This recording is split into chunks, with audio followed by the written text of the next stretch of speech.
मध्याह्न 12 बजे 25 मिनट है। ध्वजारोहण मैंने रचना किया था 11 बजे 40 मिनट में। उसको लाइव में मैंने वीडियो बनाया था, लेकिन थोड़ा सा ही हुआ। दोबारा भाव व्यक्त करते हुए 28/11/2025 शुक्रवार के दिन में कोडेसरा ये जगह है, हनुमान जी का मंदिर है छोटा सा। ध्वजारोहण। ध्वजा ध्वज्यते राष्ट्रे श्रीराम मंदिरोत्सवे ध्वजारोहण कर्तुश्चादेशेन च विडम्ब्यते जानाति ज्ञानमाधिक्यं शास्त्रानुकूलतन्विना जनता भावमाश्रित्य जनता प्रियनायक आरोहणाथवा अवारोहण ध्वजस्य लौकिकी रचितं नास्ति शास्त्रे च मन्दिरध्वजयोचितम् हन्ति धर्मं च राष्ट्रे अद्य प्रच्छन्न विश्वकर्मणा हनिष्यति जनतयाश्चाप्नुत्साह सुबलिना नैव तिष्ठति कलौ श्री सनातनसमूलतः नास्त्येव धर्ममूल्यस्य काचित् सार्थकसन्मतिः विना गुरुपदस्पृष्टं धर्मकार्यं च तत्कुतः शङ्करे शङ्करो भवो रामार्यसेवको यतः कीदृशं च ध्वजायाश्चारोहणं मन्यते मतिः केवलं मानसमुदे नैवास्ति धर्मधारणम् वरगडोत्कलराज्यं दृष्ट्वा श्रुत्वा च विषयं विषक्रियेव शरीरे प्रवहितं विशङ्कर नमामि रामभक्तं च श्रीहनुमत्प्रभुः चिरं रक्षतु राष्ट्रमद्य श्रीनाथ पूर्वं प्रभोर्प्रियम्। अर्थ करते हैं। ध्वजा ध्वज्यते राष्ट्रे श्रीराम मंदिरोत्सवे ध्वजारोहण कर्तुश्च आदेशेन च विडम्ब्यते। ये ध्वजारोहण करना ये शास्त्रीय के अनुकूलता नहीं है। कारण जब मंदिर स्थापन होते हैं, प्रतिष्ठा होते हैं, एक साथ प्रतिष्ठा होता है, न कि बार अलग अलग किया जाता है। तो पहले करना है तो जब कलश बैठाया जाता है मंदिर के ऊपर, मुंडी लगाने के बाद ही गर्भगृह में भगवान को प्रवेश करना है। वो तो कर्म नहीं रहा, वो क्रम अलग हो गया, छूट गया है। पहले ही जल्दबाजी में भगवान को अंदर बैठा दिया गया और बाद में कलश बैठाकर ध्वज लगाया जा रहा है। तो शास्त्रीय रीति के हिसाब से जो ध्वज लगाते हैं वो एक बार लग जाता है, दोबारा उसको परिवर्तन किया जा सकता है। कोई ऊपर उठ कर जाकर उसको निकाल कर दूसरा लगाना, ये परंपरा है। लेकिन जैसे कि राष्ट्रीय ध्वजा हम फहराते हैं, ये लौकिक है। ये लौकिक, इसमें कोई प्रकार का मंत्र पाठ नहीं होता, सिर्फ राष्ट्रीय भावना जुड़ी होती है। वो राष्ट्रीय भावना से उसको हम फहराते हैं। और उसी के तरह सभी में भावना ही रहती है, बिना भावना से कुछ नहीं होती। लेकिन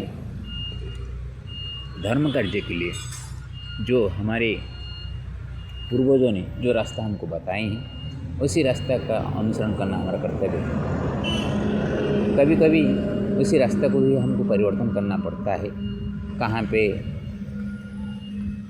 लोकमत होता है, सामाजिक कुरीतियाँ बढ़ जाती है, तो कभी कभी वो सही रास्ता को लाने के लिए हमको कुछ परिवर्तन करना पड़ता है।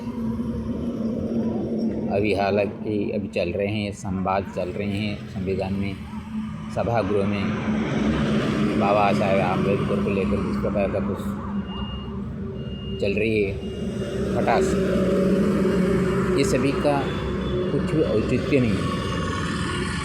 जो बना के चले गए हैं इसमें कुछ भी गलतियाँ भी हुई, हम उसको सजाड़ सकते हैं, सही कर सकते हैं। इसलिए तो जनमत कर लेकर हम शासन करते हैं। आज तो राजनीति बोलने का है, राजा तो नहीं, नीति कहाँ से आएगा।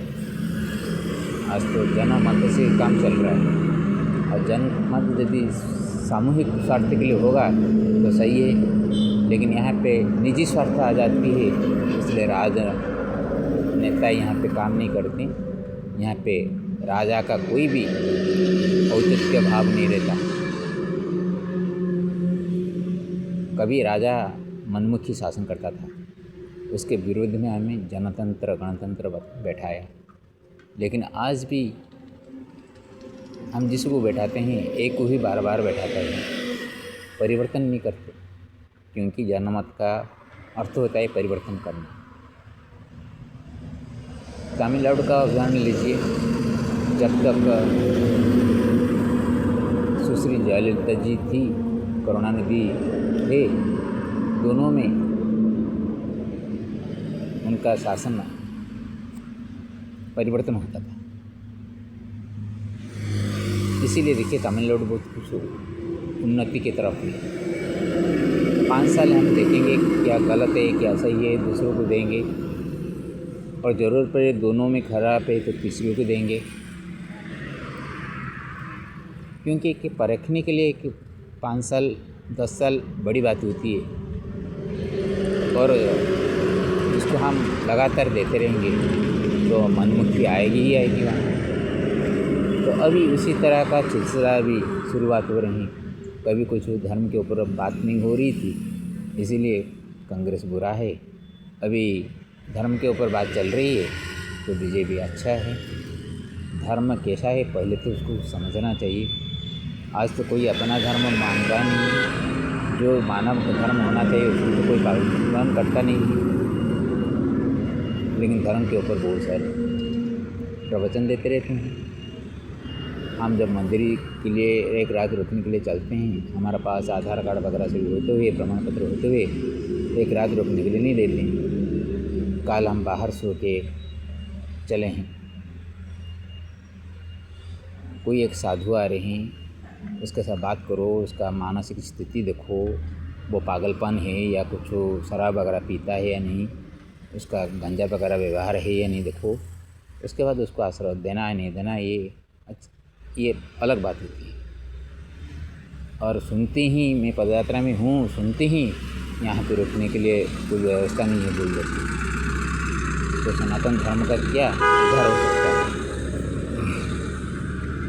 जानाति ज्ञानमाधिक्यं शास्त्रानुकूलतां विना, जानता भावमाश्रित्य जानता प्रियनायकः। आज क्योंकि जनता जनार्दन को आप खुश करके रखेंगे, उनका मन को चाहने वाला काम करेंगे तो आप प्रिय होंगे ही होंगे, भले ही उनका पेट भरे या ना भरे।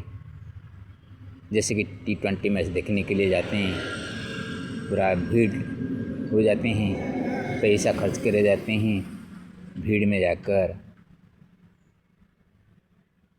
भीड़ भाड़ में भी जख्मी भी होते हैं, फिर भी दोनों पक्ष का खेल को देखते हुए मन मोहक भाव से ताली मारते हैं, खुशी मनाते हैं, और जब घर लौटते हैं थकावट में, जो कुछ कहाँ पे चोट वगैरह लगा होगा उसके लिए, या कहाँ पे कुछ प्रकार का असुविधा हुई होगी तो उसको भरपाई करने के लिए हाथों से पैसा खर्च करना पड़ता है। इसमें क्या सुख मिलता है। उसी तरह आजकल वो T20 की तरह काम चल रहा है, लोगों को खुशी कराने के लिए कुछ ऐसा नया जैसे कि लोग मोदी मोदी कहे, मोदी है तो मुमकिन है कहते रहेंगे, और बाद में वो कितना सही होगा क्या गलत होगा। जैसे कि आज अम्बेडकर का नीति को उंगली दिखा रहे हैं, काल मोदी जी का काम को भी आने वाला पीढ़ी उंगली ज़रूर दिखाएगा, क्योंकि इसी में किसी का लाभ होने वाला बात नहीं है। जहाँ पे करोड़ों करोड़ों लोगों को रोज़गार नहीं है,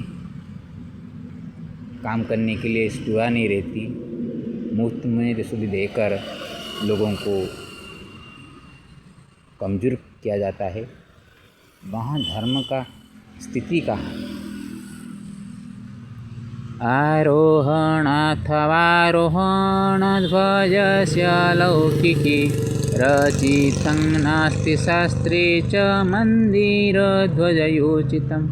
आरोहण अथवा अवरोहण ये ध्वज का होता है, ये लौकिक है। जैसे कि आप राष्ट्रीय ध्वजा फहराते हैं, कहाँ पे शास्त्र में मंदिर के ध्वज के उचित रचित होना दिखाई नहीं पड़ता, जो कि गुरुवर पूज्य शंकराचार्य जी जो बात बताई। हन्ति धर्मं च राष्ट्रे अद्य प्रच्छानविषकर्मणा हनिष्यति जनतया चाप्नोच्छाः सुबलिना। हन्ति धर्मं च राष्ट्रे, राष्ट्र में यहाँ पे धर्म का हनन किया जाता है, बैठाया नहीं जाता। ये एक प्रच्छन्न विषय का कर्म के माध्यम से, जैसे कि स्लो पॉइजन आपको दिया होगा और उसका प्रक्रिया धीरे धीरे होकर बाद में पता चलते हुए आपका जीवन चला जाएगा। उसी तरह जनता का आत्म उत्साह बल से ये धर्म का नष्ट हो जाएगा, कोई इसको रक्षा नहीं कर पाएगा। नैव तिष्ठति कालो श्री सनातनस्य मूलतः नास्त्येव धर्ममूल्यस्य काचित् सार्थकसन्मतिः। कली में सनातन का मूलतः है ही नहीं, धर्म के नास्ते से भी काम चलते हैं। कोई कुछ आज हमारे यहाँ पे मालिका चल रही हैं, कभी महापुरुषों ने कुछ बताए थे, भविष्यवाणी किए थे। घटना जब घटती है तब वो घटना बोलकर आपके पास नहीं आती, वैसे ही घटती है। अभी जैसे कि हो गया है इंटरनेट का, जैसे संचार विभाग से सभी पता चल जाता है, लोग भयभीत हो जाते हैं। बातें आने वाली थे तो अभी तमिलनाडु में वो पहुंचने वाला है, लेकिन उसके पहले उड़ीसा व्यतिव्यस्त हो गए। लोग पहले से धान काट के रख दिए। बात सुनने से पहले सजग होना ज़रूरी है, लेकिन जल्दबाजी में कैसे ऐसा कुछ पदक्षेप लिया जाता है जैसे कि उसका भरपाई करने के लिए हमको समय नहीं मिलता। महापुरुषों की बातों भी सही हो, लेकिन घटना घटने के बाद हम उसके ऊपर परखें और अपने आप को सजा करें, वो बड़ी बात है। ना कि उसके पहले लोगों के सामने प्रचार करके बातें आएगी, बातें तो आएगी या नहीं आएगी बात अलग है। उसके पहले बातें के डर कर हम जो काम कर लेते हैं, उसका भरपाई के लिए हमको दोबारा कुछ सुजग नहीं मिलता।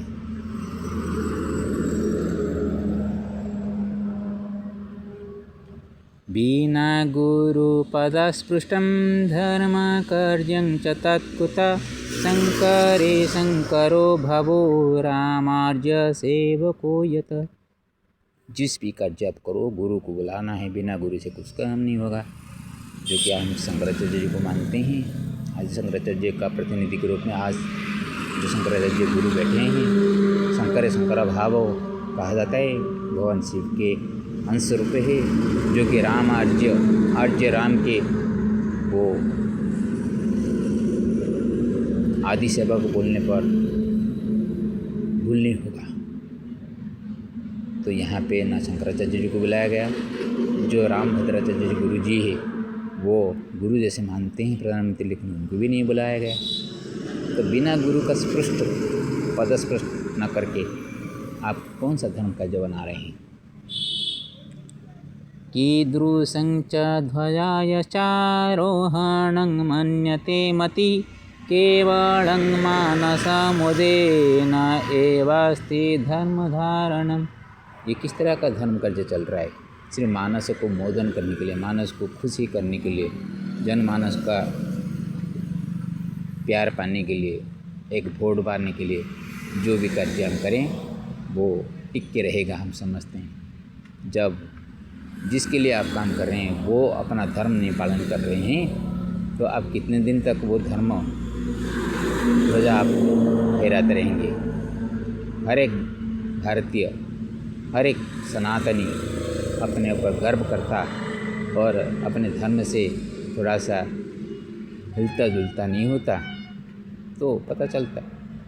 हम पिता माता को छोड़ के आते हैं, पिता माता को ठुकराते हैं, जो धर्म पहला होता है उसको पालन नहीं करते हैं, जो भाई बहन होते हैं उनके साथ संपर्क भाव रख के एकजुटता होकर रहना है, ये पारिवारिक धर्म होता है, उसको हम पालन नहीं करते हैं। और राष्ट्र में क्या एक ऐसे पर्व पालन कर देंगे जिससे में सभी का एक मत हो जाए? सभी आजकल दिखाने के लिए हो गया। महाराष्ट्र में आप जाते हैं, देखते हैं शिवाजी की जयंती के दिन सभी शिवाजी का वेश धारण करके, जैसे कि वो शिवाजी का ही अंश से पैदा हुए हैं। कुछ काम ऐसे करके दिखाओ जो कि राष्ट्र का रक्षण हो। किसी भी व्यवहार से करके दिखा देने से कभी कोई भी राष्ट्र धार्मिक राष्ट्र नहीं बन पाएगा। वरगाढोत्कलरजेयं दृष्ट्वा श्रुत्वा च विषयं विषक्रिये बशारीरे प्रवाहितं विशंकर। ये जो विषय मैंने बरगढ़ का जिला में गढ़सराई जगह में हनुमान मंदिर में बैठकर जब मैंने यूट्यूब में देखा और सुना तो ये बात मेरे शरीर में ऐसे विष की तरह प्रवाहित होने लगा। तो उसके बदले कुछ करूं ये मन में आ गया, तो उसको रचना करके मैंने वीडियो बनाने के लिए तैयार हो गया। नमामि रामभक्तं च श्रीहनुमत्प्रभुं चिरं रक्षतु राष्ट्रमद्य श्रीनाथपूर्वं प्रभोपि। हे प्रभु प्रिय श्री हनुमान, मैं आपके श्री चरण में बैठकर जो रचना किया हूँ, आपको मैं एक अनुरोध करके राष्ट्र बचाने की काम आपके को सौंपता हूँ। इस राष्ट्र को बचाइए। अपने प्रिय प्रभु के जो काम है, अधूरा काम, उसको आप पूर्ण कीजिए।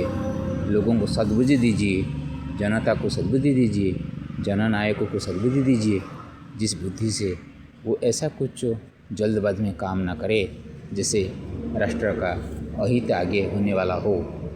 जो दूसरों को उंगली दिखाने वाला है, कभी वो उसी उंगली उसके ऊपर ये करोड़ों लोगों का उंगली उड़ जाएगा। भगवान सबका मंगल करें। ओम हुं हनुमते नमो नमः, हुं हनुमते नमो नमः, हुं हनुमते नमो नमः।